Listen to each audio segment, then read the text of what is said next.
देवताओं के साथ अनाचार किया तो कुबेर नाराज हो गए, फटकारने लगे। रावण को ये बात बड़ी बुरी लगी, अपने भाई पे हमला कर दिया और लंका से भी धक्का दे के निकाल दिया, पुष्पक विमान भी छीन लिया और वहां का राजा बन गया। बहुत समय व्यतीत हुआ, महाराजा दिलीप प्रकट हुए। दिलीप के बाद रघु उत्पन्न हुए। रघु के बाद महाराजा अज ने जन्म लिया, दशरथ के पिताजी। अच्छा, रावण की एक खासियत ये थी कि वो सूर्यवंश के प्रत्येक राजा से लड़ने आया। जो राजा मर जाए हाथ में वंश आगे ना चले, बस इतनी सी इच्छा। महाराजा अज के यहाँ लड़ने के लिए आए, युवा थे अज। महल में पधारे तो महल में रानियां थी। रानियों ने कहा कि अज यहाँ पर नहीं है, सरयू नदी में स्नान करने के लिए गई है। वहां पर गए, देखे कि अज महाराज अंजुलि में जल लेकर के और अचानक से उत्तर दिशा में फेंका। रावण विद्वान थे, साधारण व्यक्ति नहीं थे महाराज। रावण इतने विद्वान थे, मैंने उनका एक चरित्र तो आप लोगों को सुनाया ही है। कौन सा? कि लक्ष्मण जी को भगवान श्री राम कहते हैं कि दुनिया के सबसे बड़े विद्वान जो है रावण है। तो रावण के पास जाके शिक्षा लो। जब भगवान ऐसा बोल रहे हैं तो कोई छोटा मोटा विद्वान तो नहीं होगा, बहुत बड़ा विद्वान। तो उसको समझ में नहीं आया कि भाई ऐसा कौन सा नियम है कि संध्या वंदन के समय उत्तर दिशा में वो फेंको जल। कहते हैं रावण जब स्तुति किया करता था महाराज, हिमालय के महाराज जी चोटियां हिलती थी। एक उनका स्तोत्र हमें मिला है, देखो कितना अद्भुत है। हरि ओम डिम डिम डिम कत डिंकत डिम्ब डिम्ब डमरू पाणी सदा यस्य वै फुं फुं फुंकत सर्पजाल हृदयम धन धन च घंटारवम वम वम वंकत वम वम बहरम कारुण्य पुण्यात् परम भम भम भगत भम भम भम भम भम नयनम ध्यायेत शिवम शंकरम यावत तोय धरा धरा धर धरा धारा धरा भूधरा यावत चारु सुचारु चारु चमरम चामीकरम चामरम यावत रावण राम राम रमणम रामायणे श्रूयतां तावत भोग विभोग भोग मतुलं योगायते नित्यशः यस्याग्रे द्वाट द्वाट गुट गुट ममलम टंट टंट टटम तैलम तैलम तैलम खुबु खुबु खुबुमम खंग खंग सकम डंस डंस गुडंस दूहि चकित। महाराज लोग बोल नहीं सकेंगे, इतना अद्भुत श्लोक है। पाठ करने में मुसीबत आ जाएगी, इतना अद्भुत श्लोक वो पाठ किया करते थे। तो कहते हैं कि हिमालय की धराएं वो झूम उठती, साधारण तो नहीं थे ना। तो आज महाराज बाहर आए तो इन्होंने पूछा, भैयाओं जितने भी लोग प्रसाद ला रहे हो आज कम लाओ, आज कृष्ण जन्म नहीं हो पाएगा, कृष्ण जन्म हम कल कराएंगे। कारण ये है, इंद्रदेव कल कोने में बैठ के सुन रहे थे कथा और हमने ये बोल दिया गलती से कि जो भी राक्षस ताकतवर होते हैं सबसे पहले इंद्र को कूटते हैं। उनको बुरा लग गया, कथा के समय ऐसी मूसलाधार बारिश करी, भीतर तक भिगा दिया। तो इसलिए आज कृष्ण जन्म नहीं होगा, कल होगा कृष्ण जन्म, और अच्छी तरह से कराएंगे। आज राम जन्म होगा, ठीक है। बोले सियावर रामचंद्र की। और बाकी घाटे में आप फिर भी नहीं रहे, घंटा 2 घंटा का आपका सोबरी जी का ही चरित्र चलता है। हरिशरण हरिशरण। तो आज महाराज को पूछा रावण ने कि प्रभु आपने ये जल उत्तर दिशा की ओर फेंका, ये क्या था? बोले यहाँ से 200 कोस दूर एक गैया वन में चर रही थी। उस गैया को एक सिंह मारने के लिए आया, खाने के लिए। बच्चों शांत हो जाओ, तुम्हारी आवाज हमारी माइक के बाद फेल कर रही है। तो बोले महाराज इतनी दूर से आपने बाण चला दी पानी से? बोले हाँ। रावण जाकर के देखा तो एक सिंह मरा पड़ा है और गैया चल रही। बोले बाप रे, ये तो इतना मजबूत आदमी से लड़ना बेकार है। उन्हीं के वंश, रघु जी भी बहुत महान थे, चरित्र बोलते रहे लंबा हो जाएगा। उसके बाद उनके वंश में महाराजा दशरथ प्रकट हुए।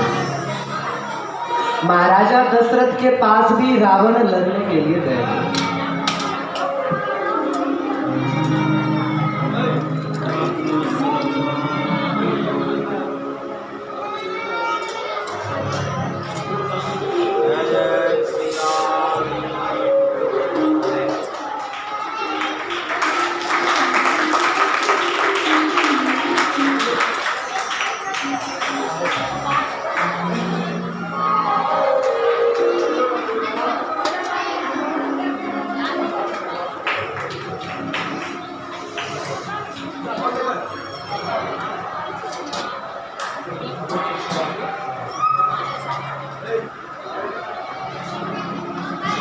हरिशरणम हरिशरणम हरिशरणम हरिशरणम।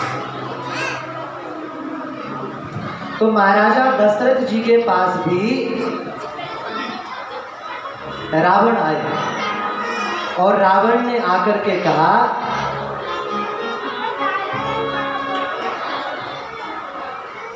हरिशरणम हरिशरणम।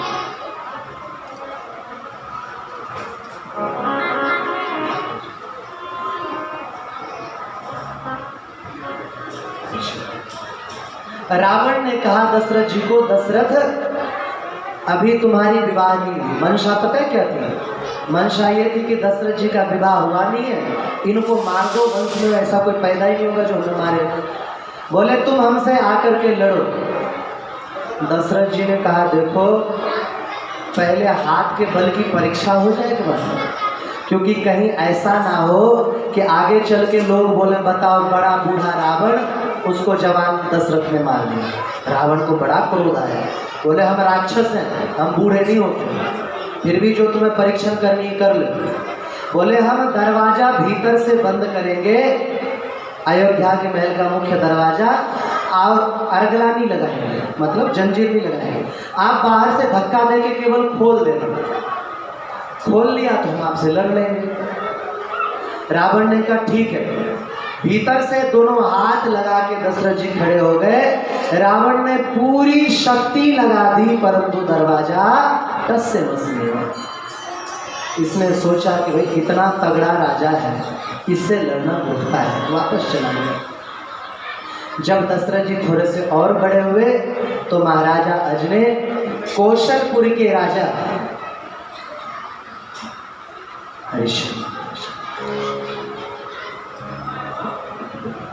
कौशलपुर के राजा श्री कौशलाधिपति के पास गए और बोले कि हम अपने पुत्र के लिए आपकी कन्या की याचना करते हैं। तो इन्होंने कहा कि महाराज ये सब पहले से ही निश्चित है, हम भी अपनी पुत्री का विवाह आपके साथ ही करना चाहते हैं। हरिशरणम हरिशरणम।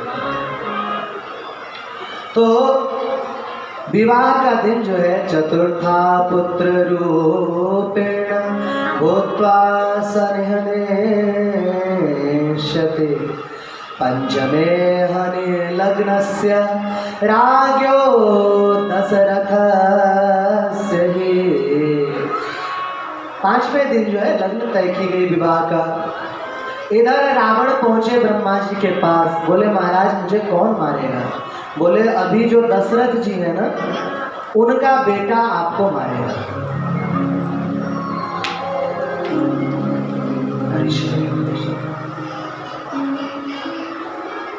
तो इनके मन में विचार हुआ कि अगर हम विवाह ही ना होने दें तो बेटा नहीं होगा। रावण ने क्या किया, कौशलपुर गया, माता श्री कौशल्या जी शयन कर रही थी, राजकुमारी कौशल्या अपने आसन पर, उसे आसन सहित पिटारी में बंद करके हरण करके लेके गए। आप लोगों ने सीता हरण तो खूब सुना है, आज कौशल्या हरण सुन लो।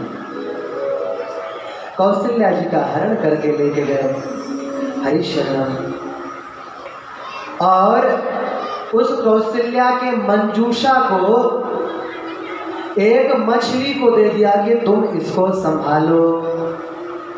क्यों? बोले कि अगर यहाँ हम रखेंगे तो क्या पता वशिष्ठ जी आ जाए। वशिष्ठ जी से सभी डरते थे, विश्वामित्र तक को हरा दिया वशिष्ठ जी ने। उन्हीं विश्वामित्र जी के कुल में प्राचीन में परशुराम जी उनके देवता थे, तो डरना लाजमी था। तो उनके हाथ में पकड़ा के वो चला गया। श्लोकों में आई है, ततः समुद्र मध्ये ही जीवितावेशरेच्छया रावणः कौशलं गत्वा कृत्वा परं संगरम।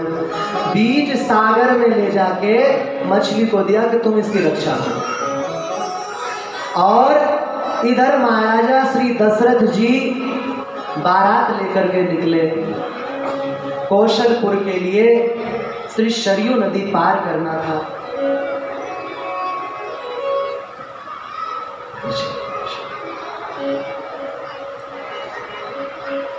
जब नाव पे चढ़कर के पूरी की पूरी बारात नदी पार कर रही थी, उसी समय रावण ने एक बड़ा भयानक जलप्रपात उत्पन्न किया। जलप्रपात समझते हो? जैसे एक वायु प्रपात होता है, आप देखो हवा गोल गोल गोल गोल गोल गोल चलता है ना, कूड़ा कबाड़ उड़ा ले जाता है। इसी तरह जल में जब वो घूमता है जलप्रपात, तो जल में गड्ढा सा हो जाता है। जलप्रपात उत्पन्न किया, सारे के सारे लोग डूब गए। जितने बच सकते थे बच के गए, लेकिन सुमंत्र और दशरथ जी डूबते उतराते बहुत दूर निकल गए। श्री कौशलपुर में हाहाकार मच गया कि महाराजा दशरथ जी पधार गए। वशिष्ठ जी ने ध्यान लगाकर देखा। वशिष्ठ जी ने कहा कि नहीं, अब वो विवाह करके ही लौटे हैं, वो मरे नहीं। ये दोनों किसी तरह एक पट्टा हाथ में लगा, दोनों के दोनों ऊपर चढ़ गए। सोचे कि प्रातः काल कहीं किनारे लग जाएंगे, लेकिन समुद्र में पहुंच गए। समुद्र में एक टापू पर जाके रुके। इधर जो मछली थी तिमिंगिल। अच्छा, पता है कि तिमिंगिल किसे कहते हैं? आज की सबसे बड़ी मछली को क्या कहते हैं? Blue whale. 30 हाथी के बराबर। वैज्ञानिक लोगों को कंकाल मिला ऐसी मछलियों का जो सैकड़ों व्हेल को खा सकती थी, इतना बड़ा मिला। तो जो सैकड़ों व्हेल को खा जाए वो तिमिंगिल, और जो तिमिंगिल को भी निकल जाए वो तिमिंगिल। शास्त्रों के व्याख्या। इतनी बड़ी मछली, वो मछली मुंह में लेके घूम रही थी, वो कौशल्या वाली मंजूषा। मंजूषा माने संदूक, पेटी। लेकिन दूसरी मछली ने कहा लगता है ये कोई खाने की चीज है, लड़ने के लिए आ गई। तो उन्होंने उस मंजूषा को टापू पे रख दिया। इधर दशरथ जी और सुमंत्र जी उसी टापू पे जाके लगे। तो उस टापू पे दोनों किसी तरह सुस्ताए, थक हार गए थे। सुस्ताने के बाद भोजन की तलाश करने लगे। तो क्या देखते हैं कि एक मंजूषा है, वो हिल सी रही है। सुमंत्र जी ने कहा महाराज खोल के देखते हैं कौन है। खोला तो उसमें दिव्य सुंदर राजकुमारी निकल आई। बोले आप कौन हो? बोले हम कौशल्या है। अरे यहाँ कैसे आ गए? पता नहीं, बहुत देर तक कोई मंजूषा हिलती रही, अब अचानक शांत हो गई है। तो बोले लेने कोई ना कोई आ ही रहा होगा जिसने भी रखा है, हरण किया। तो क्या करें? बोले कि हम तीनों इसी के अंदर जो है बंद हो जाते। बोले महाराज परंतु आर्य कन्या और किसी के स्पर्श नहीं कर सकती, पर पुरुष का भाई और पिता के अलावा पर पुरुष का स्पर्श नहीं कर सकती बिना विवाह के, तो यह ठीक नहीं है। तो बोले अच्छा तो क्या किया जाए? तो गंधर्व रीति से इन्होंने विवाह कर लिया। और गंधर्व रीति से विवाह, तस्यां दृष्ट्वाथ कौसल्यां ज्ञात्वा वृत्तं परस्परं गांधर्वाख्यं विवाहं च चकार मुदितानन। गंधर्व विधि से विवाह कर लिया। गंधर्व विधि समझते हो? नहीं समझते?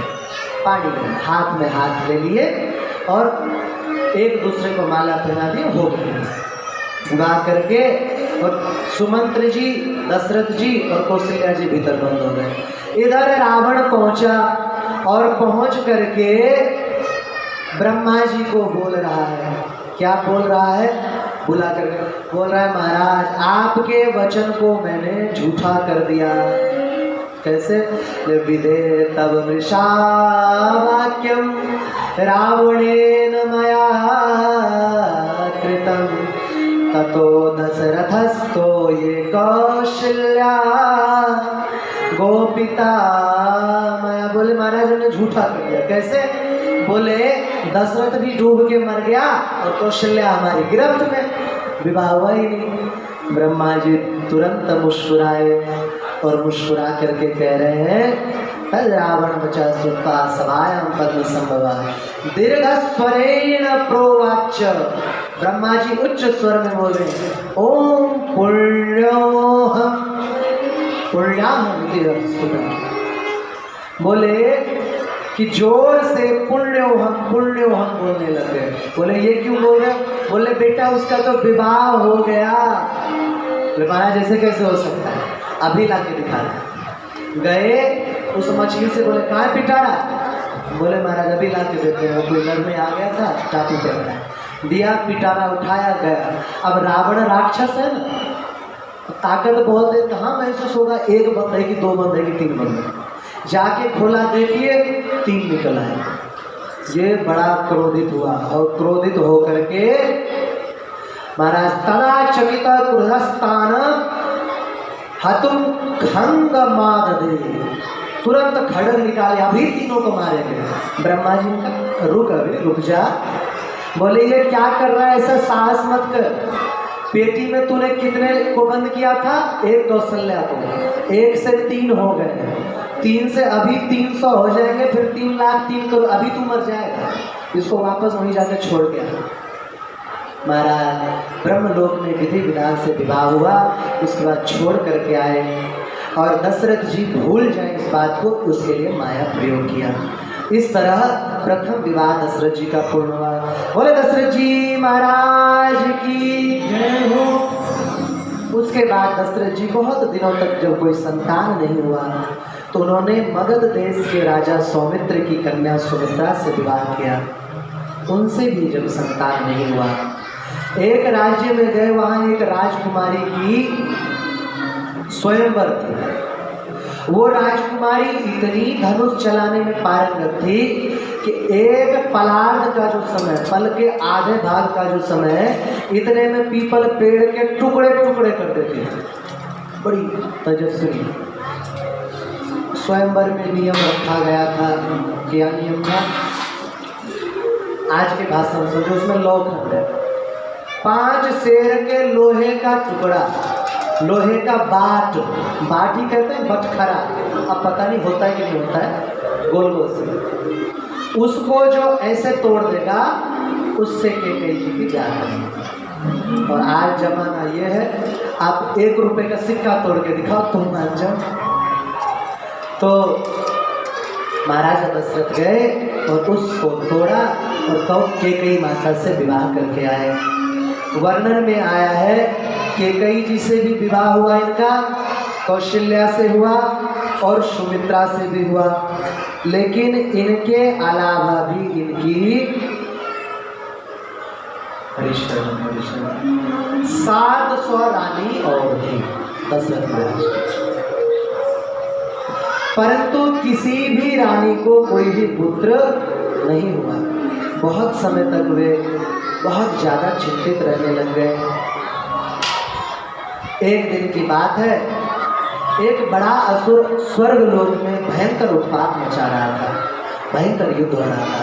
तभी आकाशवाणी हुई कि जिस योद्धा की तरफ से महाराजा दशरथ लड़ेंगे ना, उसी योद्धा की जीत होगी। ये चल पड़े। कैकेयी महारानी ने कहा हम भी चलेंगे साथ में। बोले तुम क्या करोगे? बोले महाराज चलने दो, कुछ तो कार्य हो ही जाएगा। चली, भयंकर युद्ध हुआ। युद्ध होते होते एक बार ऐसा हुआ कि महारानी ये क्या महाराजा दशरथ जी के चक्के का धुरा टूट गया। राजा दशरथ तो नहीं देख पाए, महारानी ने तुरंत अपनी उंगली डाल दी। पूरा युद्ध हुआ। बाद में राजा ने देखा, अरे इतना बड़ा क्या है। बोले तुम्हारी उंगली में खरोंच भी नहीं आया। बोले बाल्यकाल की बात है, मैं जब छोटी सी थी उस समय एक बड़े सुंदर ऋषि हमारे यहाँ पर है। अब वो इतने सुंदर थे कि हमें जलन हो गई। तो हमने क्या किया, हमने तुरंत कालिख लिया और कालिख उनके मुंह पे पोत दिया। वो कालिख पोतने के कारण,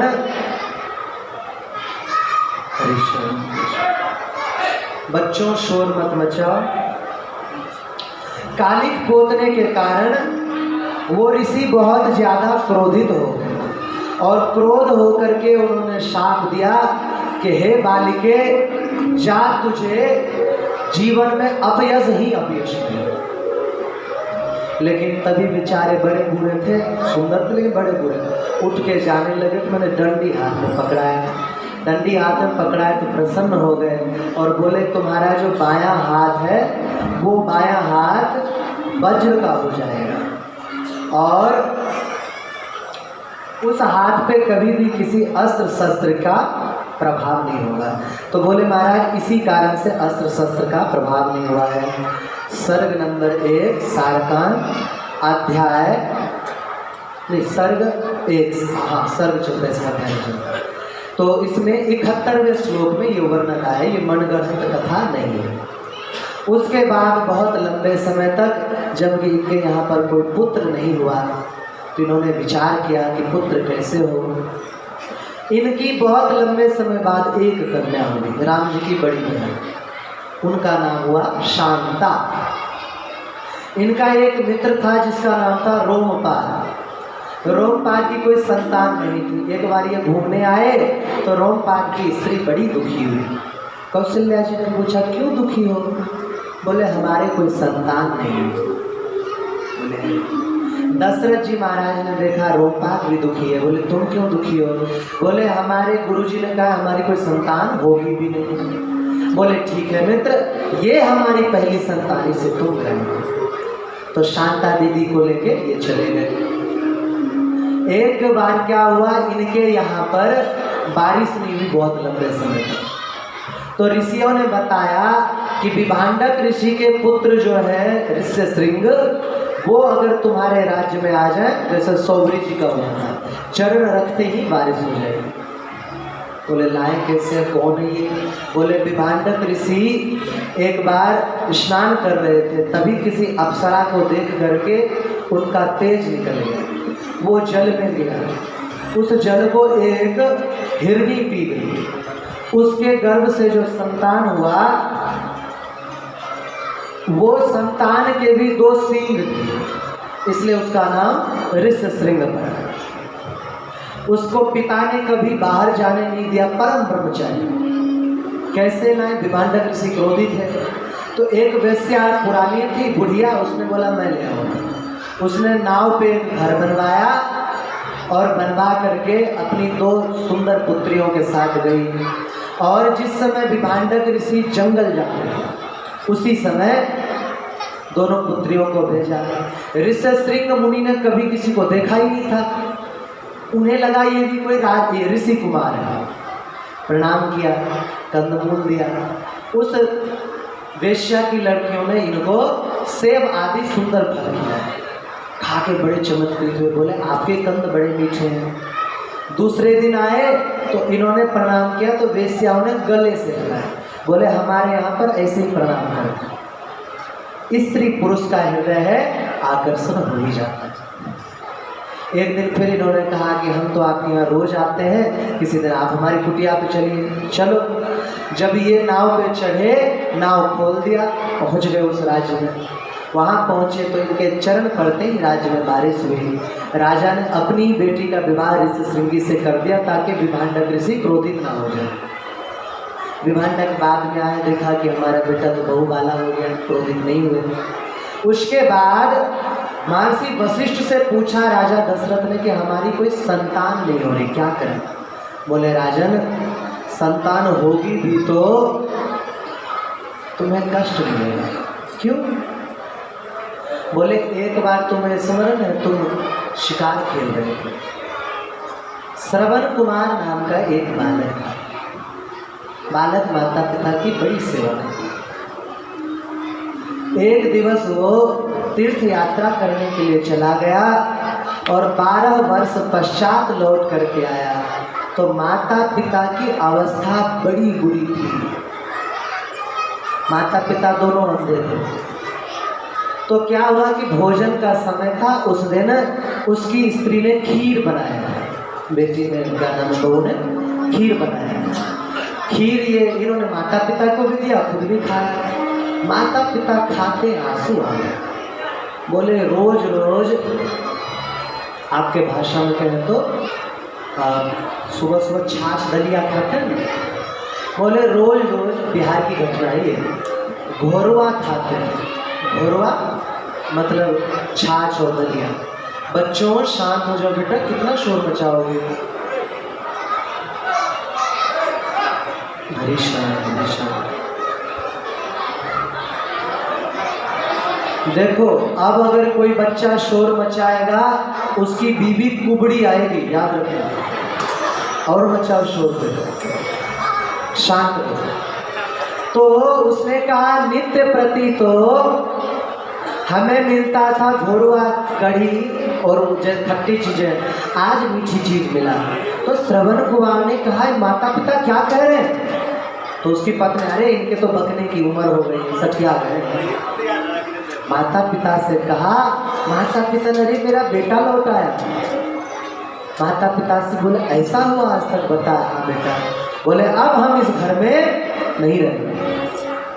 माता पिता अंधे थे, दोनों को एक कामर बनाई, उसमें बिठा के तीर्थ यात्रा कराने चलते। एक दिन नदी के किनारे पर बैठे थे, तभी इन्होंने कहा बेटा प्यास लगी है, जाओ जल ले आओ। घड़ा लेके जल लेने गए। अच्छा, हाथी जब भी जल पीता है ना, पहले सूर का पूरा हवा फेंकता था। अब कोई चीज हवा, अगर आप लोग भी जल के भीतर जाके ऐसे फूको तो बुलबुला आएगा ना। हाथी जब भी जल पीता है ऐसा ध्वनि आता। राजा दशरथ शिकार खेलने गए थे, उनको ऐसा स्वर सुनाई पड़ा। उनकी एक इतनी तेज दिमाग थी कि वो शब्द सुनते ही बाण मार देते। बाण मार दिया, उसे लगा, वो चिल्लाया, हाय मुझे निरपराध को किसने मार दिया। राजा दशरथ आए, देखा कोई ऋषि कुमार है, गोद में लिया, प्रभु हमें क्षमा करें। कौन है आप, कैसे। बोले देखो मैं तो मर ही जाऊंगा, मेरे माता पिता वृद्ध हैं, उनको जल पिला दो, प्यासे हैं। धन्य है ऐसे पुत्र। ये मर गया बालक, माता पिता का जल लेके गए। माता पिता ने कहा बेटा श्रवण बहुत देर लगा दी, ये कुछ बोले नहीं। बोले बेटा प्यास लगी है, जल दिया। बोले बेटा तुम बोल क्यों नहीं रहे हो, क्या मुझसे नाराज हो गए हो। हम अंधे हैं, देख नहीं सकते, चल फिर नहीं सकते, हम तुम्हें परेशान करते हैं, हमें क्षमा करो। फिर भी नहीं बोले। तो बोले बेटा तुम अगर बोलोगे नहीं तो हम जल नहीं पिएंगे। डरते डरते राजा दशरथ ने कहा हे महात्मन, आपका पुत्र श्रवण मैं नहीं हूँ, मैं अजपुत्र दशरथ हूँ। गलती से बाण चल गया और आपका पुत्र मर गया। दोनों माता पिता बिलख बिलख के रोने लगे। बोले चिता सजा दो, मेरे बेटे का शव ले आओ। शव ला के रखा, माता पिता भी शव के साथ बैठ गए। बोले अग्नि जला दो। बोले हम आपकी सेवा करेंगे। बोले मुझे जीवित नहीं रहना। और जलते हुए शाप दिया कि जाओ, जैसे मैं पुत्र के वियोग में तड़प तड़प के मर रहा हूँ, वैसे तुम भी तड़प तड़प के मरोगे। जब शाप दिया, ये घर आए, उदास हो गए, लेकिन फिर प्रसन्न हो गए, चलो पुत्र तो होगा कम से कम। ऋषि श्रृंगी मुनि को कहा गुरुजी ने बुलाए, बड़ा सुंदर यज्ञ किया। यज्ञ करने पर इंद्रदेव साक्षात चरु लेकर के प्रकट हो गए। चरु के 4 भाग किए। एक भाग श्री माता कौशल्या जी को दिया, दूसरा भाग श्री कैकेयी जी को दिया, तीसरा भाग सुमित्रा को दे ही रहे थे, एक चील आई और लेके उड़ गई। वो चील ब्रह्मलोक में अप्सरा थी, नृत्य करती थी। एक दिन नृत्य करते समय एक भंवरा आ गया, मुंह पे मंडराने लग गया, ताल टूट गया। ब्रह्मा जी ने शाप दे दिया, चील बन गया। बोले मुक्त कैसे होंगे। बोले जब राम जी का वो चरु तैयार होगा वो तुम पहुंचा देना हनुमान जी के यहाँ। वो चरु लेके उड़ी, इधर माता अंजना तप कर रही थी, वो उनके झोली में वो चरु डाल दिया। तो माता सुमित्रा दुखी हो गई, तो कैकेयी जी ने और कौशल्या जी ने अपने अपने हिस्से की चरु माता सुमित्रा को दिया। समय पाकर के चारों के घर में कुछ कुछ क्षण का ही विराम लेकर के 4 सुंदर तेजस्वी बालक उत्पन्न हुए और इस तरह भगवान श्री राम का अवतार हुआ। बोले भगवान श्री रामचंद्र महाराज की। राम जी के जन्म कराएगा भाई।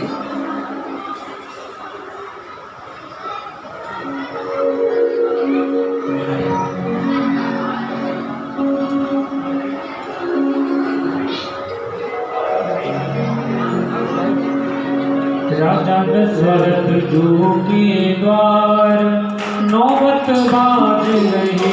राजा दशरथ जो के द्वार नौबत बाज रही। राजा दशरथ जो के द्वार नौबत बाज रही। राजा दशरथ जो के द्वार नौबत बाज रही। बाज रही हाँ बाज रही, बाज रही हाँ बाज रही, बाज रही हाँ बाज रही, बाज रही हाँ बाज रही। राजा दशरथ जो के द्वार नौबत बाज रही। राजा दशरथ जो के द्वार नौबत बाज रही।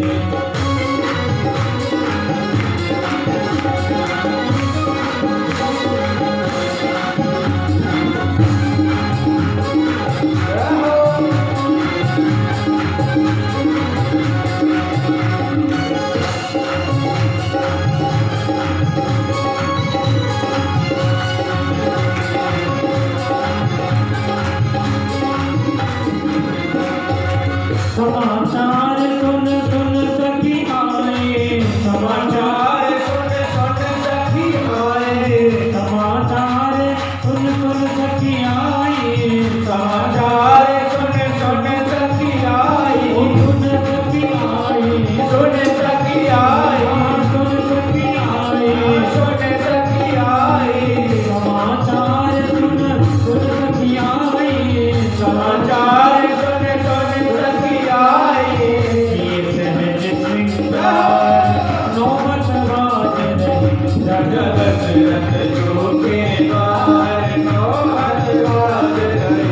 राजा दशरथ जो के द्वार नौबत बाज रही। राजा दशरथ जो के द्वार नौबत बाज रही।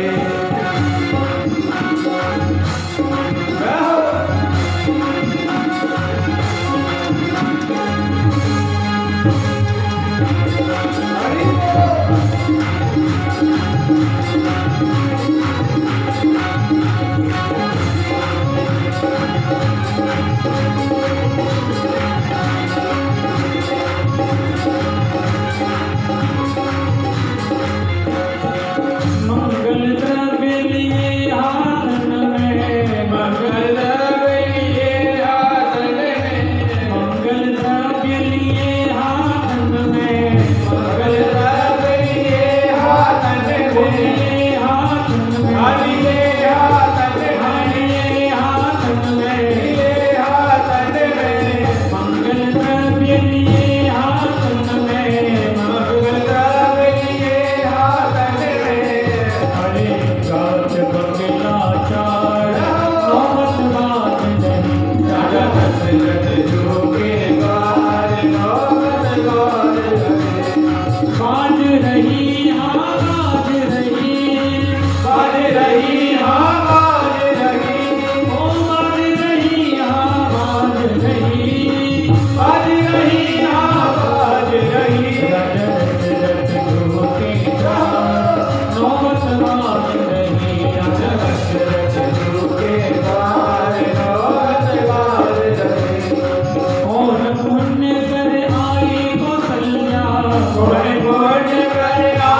बाजे बधैया बाजे सनैया बाजे बधैया बाजे सनैया चले चारों भैया बज में बाजे बधैया चले चारों भैया बज में बाजे बधैया कौन लुटावे हीरे मोती कौन लुटावे हीरे मोती कौन लुटावे हीरे मोती कौन लुटावे हीरे मोती कौन लुटावे रुपया बज में बाजे बधैया कौन लुटावे रुपया बज में बाजे बधैया चले चारों भैया बज में बाजे बधैया चले चारों भैया बज में बाजे बधैया राज लुटावे हीरे मोती राज लुटावे हीरे मोती राज लुटावे हीरे मोती राज लुटावे हीरे मोती रानी लुटावे रुपया बज में बाजे बधैया चले चारों भैया बज में बाजे बधैया चले चारों भैया बज में बाजे बधैया चले चारों भैया बज में बाजे बधैया चले चारों भैया बज में बाजे बधैया।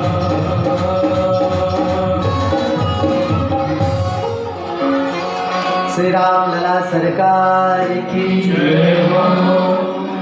जब इनका जन्म हुआ सभी देवी देवतागण दर्शन के लिए आने लग गए।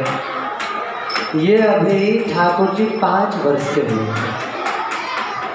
उस समय भगवान शंकर पधारे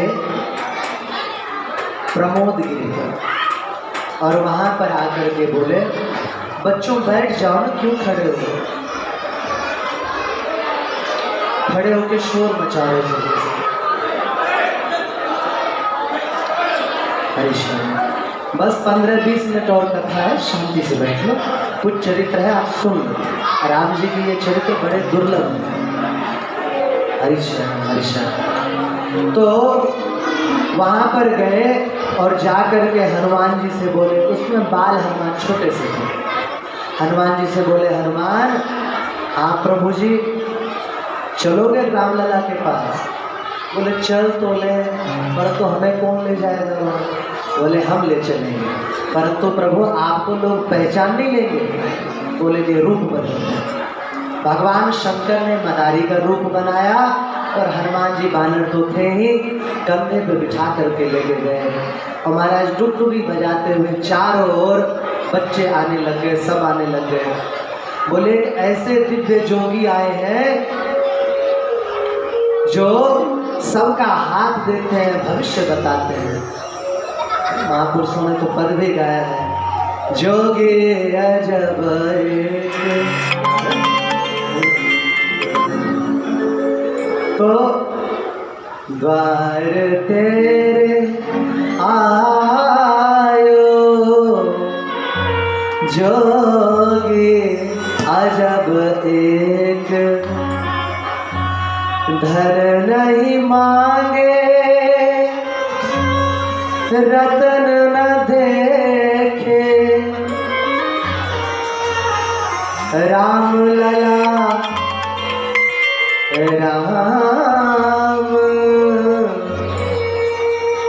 राम लला दर्शायो अवध में जोगी आयो।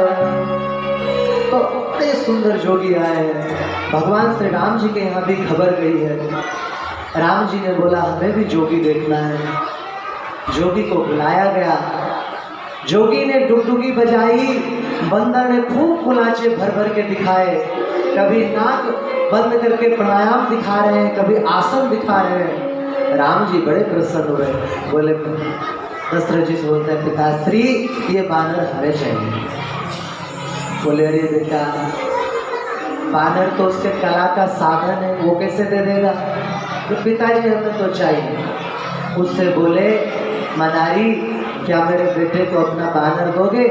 जितना धन चाहिए ले लो, यहीं बच जाओ।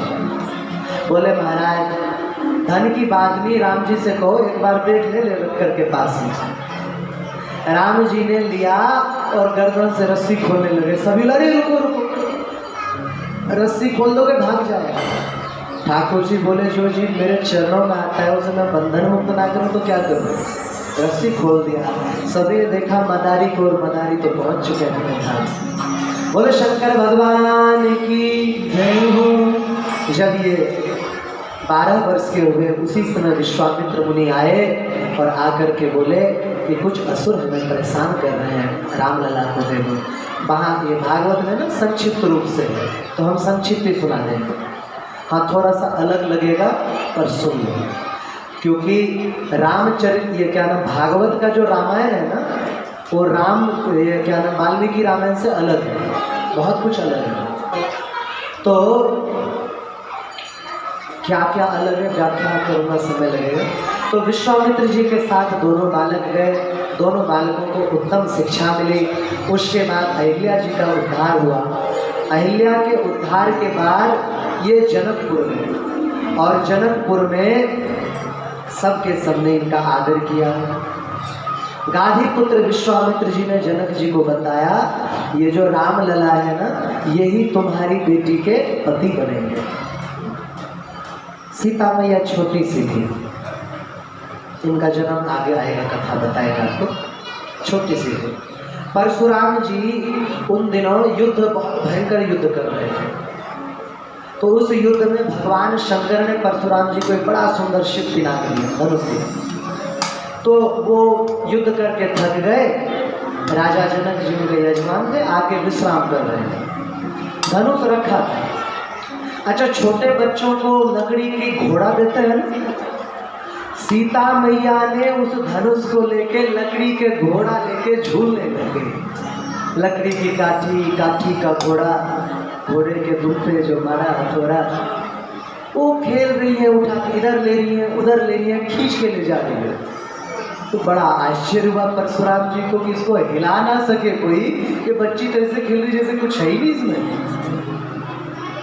रोज धनुष की पूजा होती थी। सीता मैया रोज साफ सफाई देते, वहाँ कूड़ा करकट हो गया है, धनुष को उठा तो पाता नहीं था। सीता मैया ने उठा के सफाई कर। जनक जी ने एक दिन देख लिया, अरे सफाई किसने करी? बोले सीता जी ने कहा हमने की। तो धनुष उठा लिया, बोले यही धनुष। अरे राम, उसी दिन प्रतिज्ञा करी जो इस धनुष को उठा लेगा उसी के साथ मेरी बेटी का विवाह होगा। सभा में कहा गया कि ये कन्या बड़ी दिव्य कन्या है, साधारण कन्या नहीं है। ये ऋषियों के रक्त और माता लक्ष्मी ही स्वयं सीता बनी है। तो जनक जी के पुरोहित श्री याज्ञवल्क्य जी से पूछा गया ये लक्ष्मी की अवतार कैसे है, क्या घटना हुई? उन्होंने बताया कि एक बहुत बड़े राजा थे जिनका नाम था पद्माक्ष।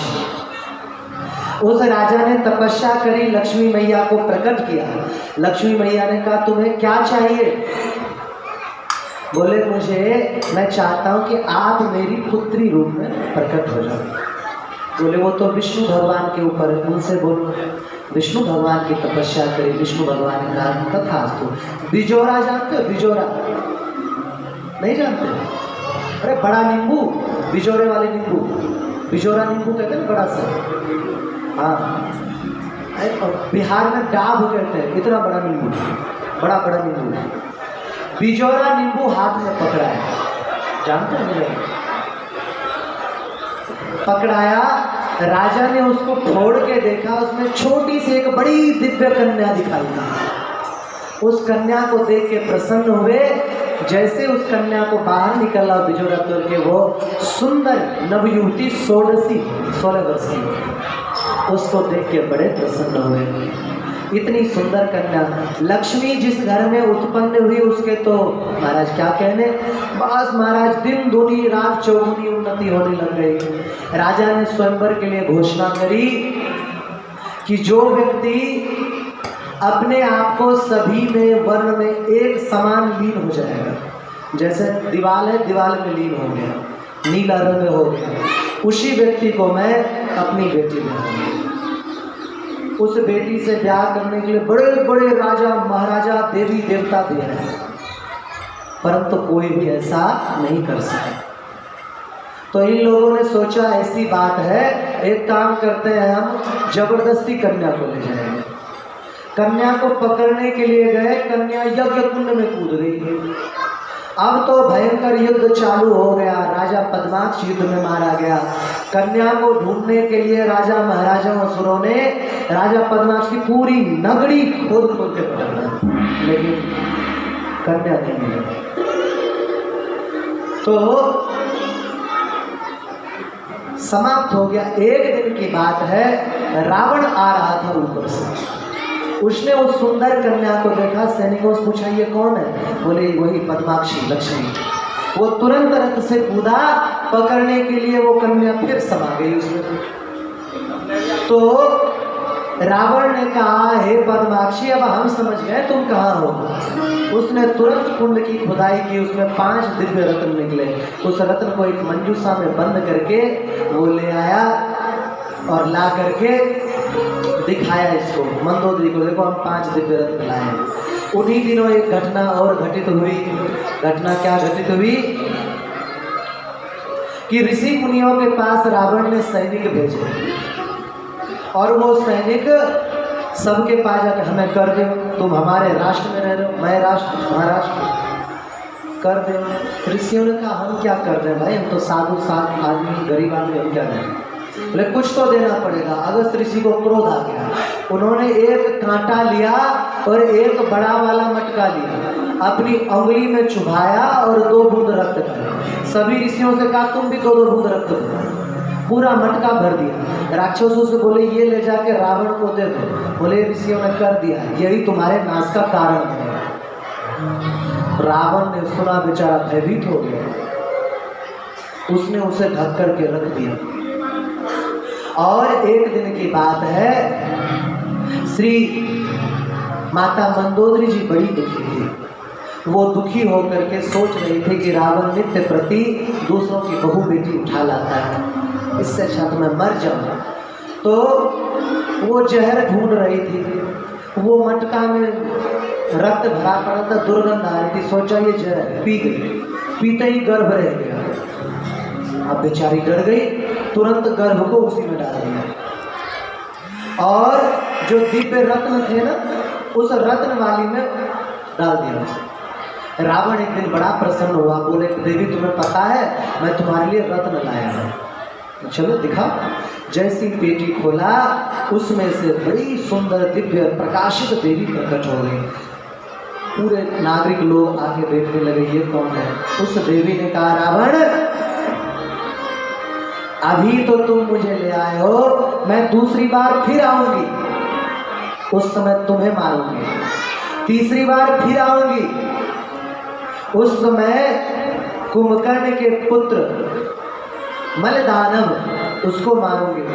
चौथी बार फिर आऊंगी और उस समय सहस्त्र शीश रावण जो तुम्हारा प्रपोत्र हो उसको मारूंगी। रावण बेचारा डर गया, तलवार लेके सोचा कि मार दे। मंदोदरी ने हाथ पकड़ा, तुम्हें शर्म नहीं आती? क्या पता ये अभी तुम्हें मार दे, बहुत बेकार लड़की है, तुम इसे ले जाओ कहीं फेंका। रावण तुरंत ले गया, राजा जनक से उनकी दुश्मनी चल रही थी, वहां गाड़ दिया। राजा दशरथ ने वो भूमि शुभ मुहूर्त में एक ब्राह्मण को दान दी। ब्राह्मण ने शुभ मुहूर्त देख करके उसको जोतवाया। तो पहले जो जोतते थे ना, ये इतने बड़े फार ट्रैक्टर नहीं था, इतना बड़ा फार हल होता था, 1 हाथ नीचे तक जाता था। आप बड़े बुजुर्ग जानते हैं, हल वाला जो वो जुताई होगी ना, उसमें ये फार चलेगा भी नहीं, ऊपर ही ऊपर उड़ेगा। उस फल जो होता है ना, वो उसका फल क्या कहते हैं उसे, हल का जो फल होता है नीचे का लोहे जैसा, उसे संस्कृत में शीत कहा जाता है। वो लगा किसी चीज में, खुदाई की तो उसमें पेटी निकला। उस पेटी को लेके गए राजा जनक को। ब्राह्मण ने कहा कि ब्राह्मण दे दिए राजा, ये आपका है। बोले हमने तो आपको दान दे दिया, आपका है सब। बोले हम नहीं लेंगे। बोले क्यों लड़ते हो, किसी ने कहा खोल के देखो, उसमें बड़ी सुंदर दिव्य कन्या प्रकट हो गई। बोले श्री सीता माता की, क्योंकि सीत लग गया था इसलिए उनको सीता कहा गया। सीता महारानी का है जन्म का कुछ आपके पास? सीता जी के जन्म का है कुछ भी नहीं। चलो फिर और अच्छा थोड़ा कथा आगे बढ़ जाएगा। तो श्री सीता माता का ऐसे जन्म हुआ था। तो अब धनुर्यज्ञ आरंभ हुआ। उस धनुष को उठाने के लिए बड़े से बड़े लोग आए, परंतु कोई भी धनुष को हिला तक नहीं पाया। उस धनुष को 500 बैलों के द्वारा खिंचवा करके लाया गया। आप जरा विचार करो कितना भारी भरकम धनुष होगा। हरिशरण हरिशरण हरिशरण। तो बोले सबके सबने प्रयास किया उठाने का, नहीं उठा। आखिरकार रावण आया और रावण ने आकर के कहा, जनक तुम अगर मेरी शक्ति देखना चाहते हो तो कोई बात नहीं, परंतु ये धनुष जैसी क्या चीज तुम छोटा मोटा चीज बता रहे हो। तदाति गर्व सम्रूढ़ा सभायां रावणो ब्रवात् धनुषा सन्निधिं गत्वा व्यसं जनकं प्रति। व्यसं जनक जी को देख के हंसा, अरे क्या छोटा मोटा धनुष, तो अभी उखाड़ के फेंके। तुरंत बाएं हाथ से उठाने का प्रयास किया लेकिन महाराज नहीं उठा। दाएं हाथ से प्रयास किया तो भी नहीं उठा। फिर 20 भुजाओं से एक एक करके उठाने लग गया। ना तच्चाल किंचित्वा तदा दक्षिण सत्करम पुरा कृत्वा गृहीतुम तच्चालया मास वै पुनः। बोले सभी भुजा लगा दी, 19 भुजा से किसी तरह उठाया, एक तरफ से छाती के ऊपर लाया। डोरी नीचे है, अब डोरी को पकड़ना है, पकड़ करके उठाना भी है।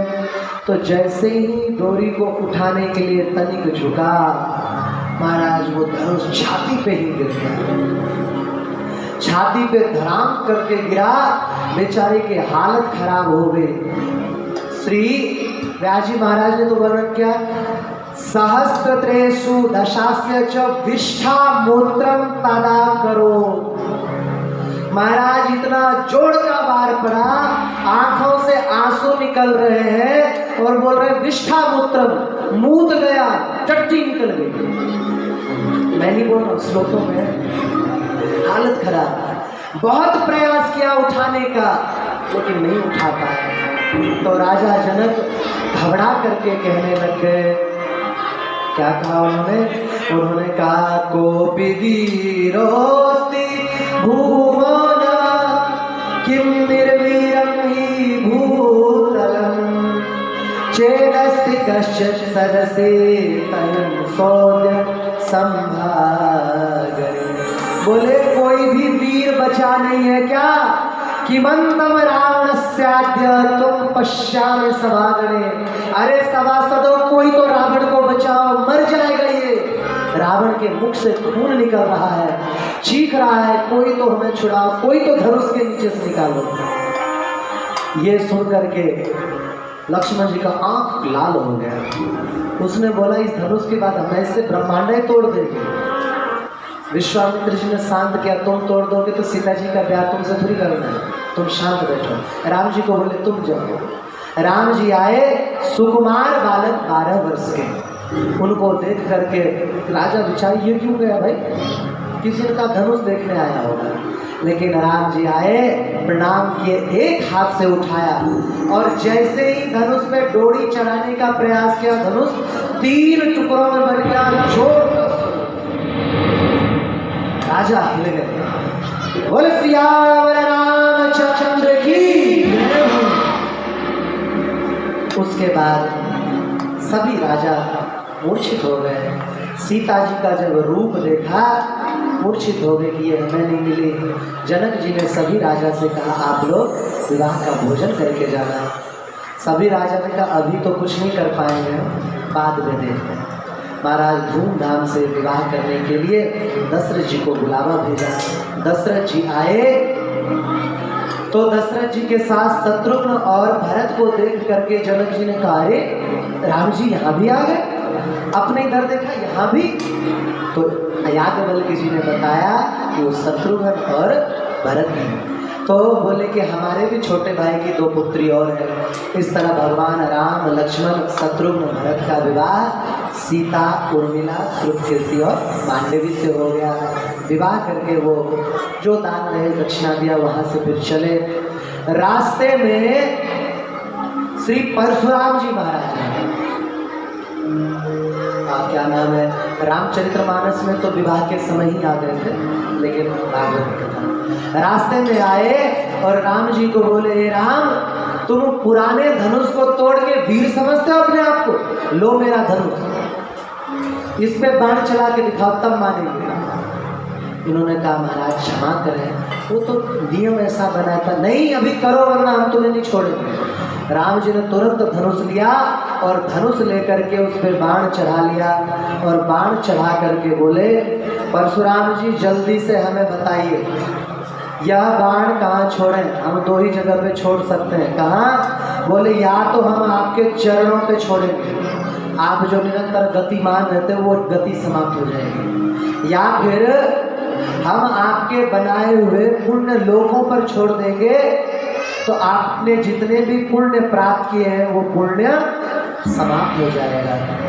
तो इन्होंने कहा, प्रभु हम पहचान गए आप कौन हैं, हमें ही आपने वरदान दिया था, हम आप पर बड़े, आपने हमें कहा था कि मंदराचल चले जाओ और मंदराचल पे निवास करो, हम जान गए आप ठाकुर जी हैं, तो आप जो है मेरे पुण्य लोक को नष्ट कर दीजिए, परंतु हमारे चरण पे बाण मत मारिए, क्योंकि चरण पे अगर बाण मार देंगे तो महाराज हमने प्रतिज्ञा करी थी कि इस पृथ्वी दान देने के बाद पृथ्वी पर नहीं रहेंगे, तो मंदराचल पे रहते हैं, वहाँ नहीं जा पाएंगे। तो ठाकुर जी ने तथास्तु कहा और तथास्तु करके उनके चरणों पे बाण नहीं मारा। एवं श्री रामचंद्र से पौरुषम किम वदाम्यहम्, बोले ऐसे श्री रामचंद्र जी के पौरुष को क्या कहें।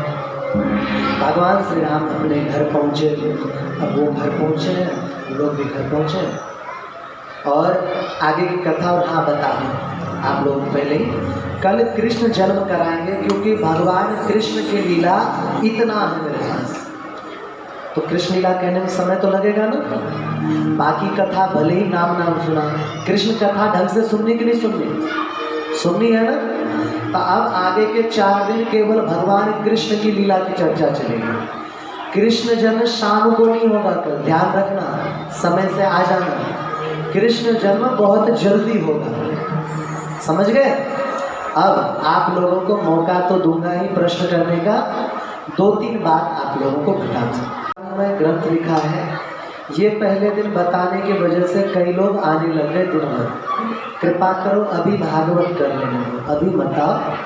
कुछ औषधियाँ मैं अंतिम में बता दिया करूँगा, और भागवत का अंतिम दिन जब होगा उस दिन थोड़ी देर का समय रखूँगा, अपने आप बता दूँगा।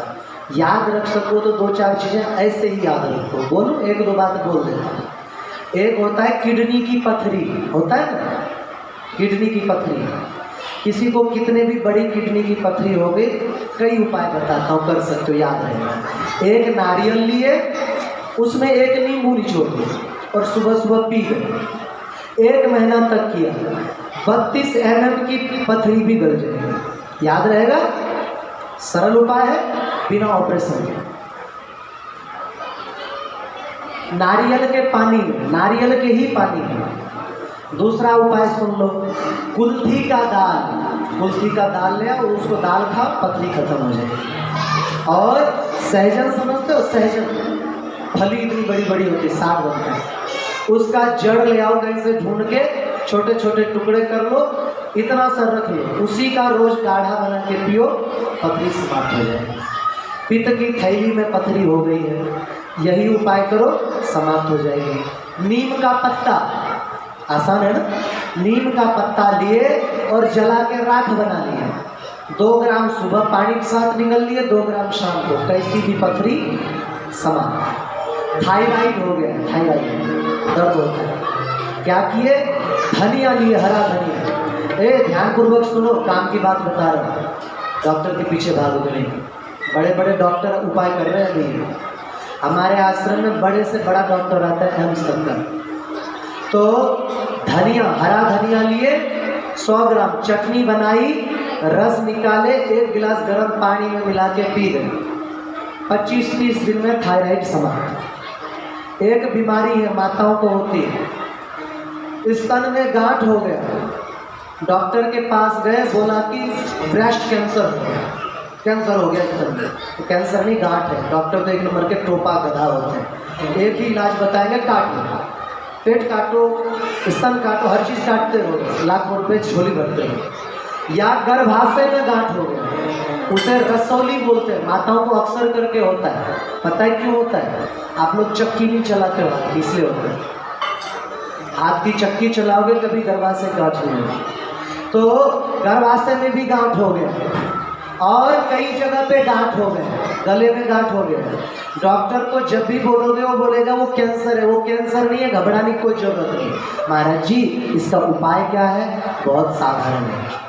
क्या? चूना, सभी जानते हो चूना, मलगैरिस चूना। पान वाले से जाके 5 रुपए का एक चूना का पैकेट ले आए। गेहूं के दाने के बराबर चूना, चाहे केले पे डाल के खा लो, शहद पे डाल के खा लो, गुड़ में डाल के खा लो, दाल में डाल के खा लो, छाछ में डाल के खा लो, पानी में डाल के पी जाओ। ज़्यादा 2 से 3 महीने में तो इतना बड़ा गांठ भी होगा वो भी गला देगा। छोटे मोटे गांठ तो 20-25 दिन में गला देगा। अच्छी दवाई है कि नहीं है? अच्छा, छोटे बच्चों की हाइट नहीं बढ़ती, ये देना चालू करो, हाइट बढ़ जाएगी। किसी की हड्डी कमजोर है, हड्डी टूटी है, चूना दो, बहुत जल्दी हड्डी मजबूत हो जाएगी, आगे बढ़ेगी। और भी कभी कोई रोग होता है, आप लोग मुझे कुटिया में मत आओ, क्योंकि आप आते रहोगे। आप देख रहे हो मैं कथा उस ढंग से नहीं कर रहा हूँ जिस ढंग से व्यास करते हैं, तो मुझे कई चीज़ देखना पड़ता है, नाम अक्सर कर भूल जाता हूँ। अब आपको अच्छा लगेगा कि मैं बोलूं कि कंस तपस्या करने के लिए गया, तभी भगवान श्री राम ने बोला कि हे कंस तू यहाँ क्यों आ गया तपस्या करने? आपको कि कंस के समय राम कहाँ से आ गए? नाम भूल जाए तो यही होगा ना। तो कुछ नाम देखने के लिए ग्रंथ पलटना पड़ता है। और कथा जो चल रही है वो सभी कथा मेरे हिसाब से अत्यंत अद्भुत और नवीन चल रही है। नहीं चल रही? राम जी का भी चरित्र कुछ अलग ढंग से सुना है आपने, इस बार सुना है ना?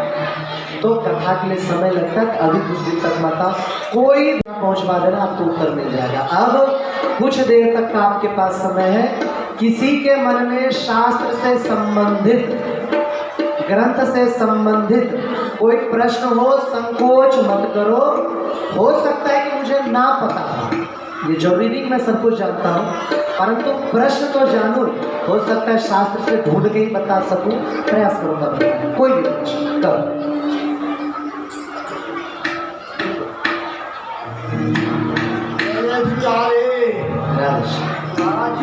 इसको व्यास से सुना है, भगवान राम के 2 पिताजी थे, वे कौन थे, कैसे थे, बताइए। बहुत अच्छा प्रश्न है। भगवान श्री राम के 2 पिता किस तरह से कहे गए हैं? एक बार क्या हुआ कि अयोध्या नगरी में अंधेरा अंधेरा छा गया। कथा है ये, अद्भुत रामायण। अंधेरा अंधेरा छा गया तो महाराजा दशरथ जी ने पूछा वशिष्ठ जी से, ये क्या हो रहा है? बोले महाराज आपके राज्य में शनि की सारे साथी आने वाले हैं। बोले महाराज तो हमें रोकना चाहिए। बोले रोक लो, तुम तो वीर राजा हो, लेकिन याद रखना उसकी दृष्टि के नीचे मत आना। ठीक है। राजा दशरथ अपना रथ लेकर के गए उड़ा के, और शनि से ऊपर जाके धनुष बाण लेकर के बोले हमारे राज्य पे जब तक मैं हूं तब तक तुम नहीं आओगे। वो हंसा और कुछ बोला नहीं। तुरंत इन्होंने पाशुपतास्त्र उठा लिया, बोले हम भस्म कर देंगे। शनि डर गए, बोले हम नहीं आएंगे। जब वो वापस लौट रहे थे तो शनि की दृष्टि इनके रथ पर पड़ गई, रथ भस्म हो गया और वो ऊपर से गिरे, क्योंकि पृथ्वी के गुरुत्वाकर्षण से बाहर थे।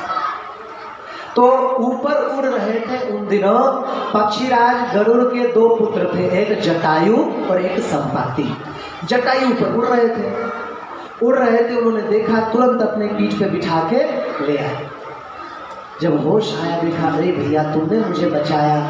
तो बोले कि क्या चाहिए। जटायु को पता था कि भगवान राम इनके यहाँ अवतार लेने वाले हैं। बोले जब राम पैदा हो जाए तो उसका पितृत्व तो मुझे देना, मुझे दे देना।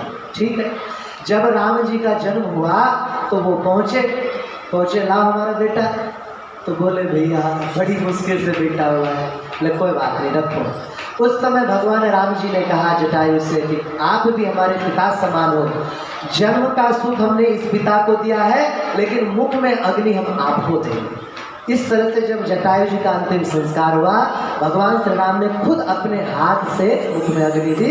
तो भगवान के दो पिता इस तरह से। और किसी का कोई प्रश्न है पूछिए। है नहीं पूछो आरती की पूजा देनी। और कोई प्रश्न है किसी के मन में? संकोच मत करो। कल कई लोग कमरे में आके बोल रहे हो महाराज जी आपसे डर लगता है, मेरे सींग निकल रहे हैं। अरे बोलो आके पूछो। बच्चे को पूछना है कुछ? पूछना है कुछ? माताओं को कुछ पूछना है? नहीं हो गया? हाँ आ जाओ इधर आ जाओ, संकोच मत करो। जिनको पूछना आ जाओ।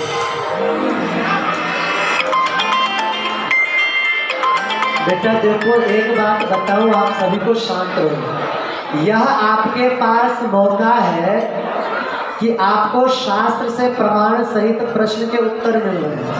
वरना और कहीं पूछोगे ना तो वही उदाहरण मिलेंगे कि प्याज लुढ़क गया इसलिए भोग लगा। आपके मन में कोई प्रश्न हो रहा शास्त्र से संबंधित, ग्रंथ से संबंधित, परिवार से भी संबंधित, आप खुल करके पूछो। आपको उपाय अवश्य बताया जाएगा। ठीक है। एक प्रश्न आया था मेरे पास भी, हनुमान जी की पूजा स्त्रियों को करनी चाहिए या नहीं करनी चाहिए? ये प्रश्न है आप लोगों के मन में। इसका उत्तर दें या ना दें? देना चाहिए। देखो लोग जो तर्क देते हैं, क्या तर्क देते हैं? तर्क ये देते हैं कि हनुमान जी ब्रह्मचारी आदमी है, बालक ब्रह्मचारी, उसको पूजा करना गलत बात है, उनको पूजने से अपराध लगेगा, पाप लगेगा, ये ठीक नहीं है। तो उन लोगों की जानकारी के लिए बता दें कि वो ब्रह्मचारी अवश्य है, परंतु शास्त्र में कहीं भी वर्णन नहीं है कि वो सीता माता के चरण से दूर रहे। शास्त्र में कहीं भी वर्णन नहीं है कि उन्होंने सीता माता के हाथ का भोजन नहीं किया, लड्डू नहीं खाया। अरे महाराज एक कथा तो ऐसी है कि सीता मैया ने कहा कि हनुमान आज तुम्हें मैं खिलाऊं। माता क्या कहने लगी और कुछ माता बनाती जा रही, वो खाते जा रहे हैं, बनाती जा रही, खाते जा रहे हैं। माता जी सोचा था थोड़ी बहुत खाएंगे, ये तो शंकर के अवतार है। बोले बेटा पेट नहीं भरा? बोले बिल्कुल भी नहीं माता, बनाते जाओ। राम जी का स्मरण किया। राम जी ने कहा हम क्या करें, तुम ही बोल रहे थे बेटा को खिलाने के लिए, तो कुछ तो करो। सिर के पीछे राम जी ने ओम नमः शिवाय लिख दिया, तब बोले माता पेट भर गया। तो जरूर करनी चाहिए हनुमान जी की पूजा, हनुमान चालीसा का पाठ, बजरंग बाण का पाठ हर स्त्री, हर पुरुष, हर बच्चा, हर बूढ़ा सब कोई कर सकता है। हनुमान जी केवल पुरुषों के भगवान या केवल स्त्रियों के भगवान नहीं है, वो सभी के भगवान हैं। इसलिए हनुमान जी की पूजा सभी करो। समझ में आया? ऐसा कुछ नहीं कि हनुमान जी की पूजा नहीं करनी चाहिए। अब कोई प्रश्न तो आप लोग दे नहीं रहे हो, थोड़ा कीर्तन करते हैं फिर आरती करेंगे। अमंगलहारी मंगल भवन अमंगलहारी, द्रवहु दशरथ अजिर बिहारी, द्रवहु दशरथ अजिर बिहारी। जय सिया राम जय सिया राम, जय सिया राम जय सिया राम, जय सिया राम जय सिया राम, जय सिया राम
मुरली में बल जाओ, मुरली में बल जाओ, तेरी दुल्हन तेरी आरती गाओ, तेरी दुल्हन तेरी आरती गाओ। चरणों से निकली है गंगा प्यारी, चरणों से निकली है गंगा प्यारी, जिसने सारी दुनिया सारी, जिसने सारी दुनिया सारी, उन चरणों में शीश लगाओ, माँ के बिहारी तेरी आरती गाओ, यशोदा की लाला तेरी आरती गाओ, यशोदा के लाला तेरी आरती गाओ। दास अनाथ के नाथ आप हो, दास अनाथ के नाथ आप हो, सुख दुख जीवन प्यारे साथ आप हो, सुख दुख जीवन प्यारे साथ आप हो। युगल सभी तन तो सर्वत पारो, तेरे दुल्हन तेरी आरती गाओ। श्री हरिदास के प्यारे सुनो, श्री हरिदास के प्यारे सुनो, मेरे मोहन जीवन धन हो, मेरे मोहन जीवन धन हो। बाकी सभी